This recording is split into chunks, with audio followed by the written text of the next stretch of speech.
dans ce contexte, une céréale un peu méconnue tire son épingle du jeu, le sorgho. Reportage de Thibaut Hu dans une exploitation des Yvelines.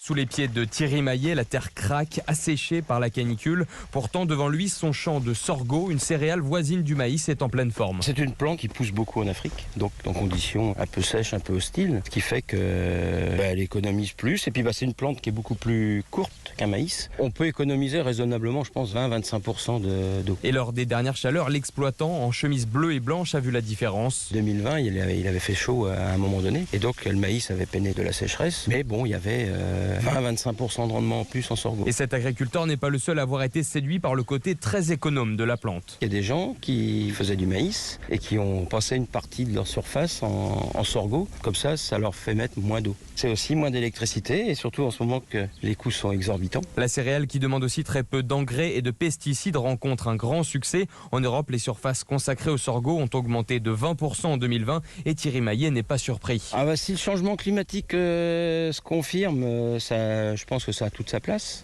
Il peut y avoir des hectares de maïs qui basculeront en sorgho. Pourtant, l'agriculteur le rappelle, le sorgho ne pourra pas remplacer le maïs, imbattable sur ses rendements, du moins quand il est irrigué. Reportage de Thibaut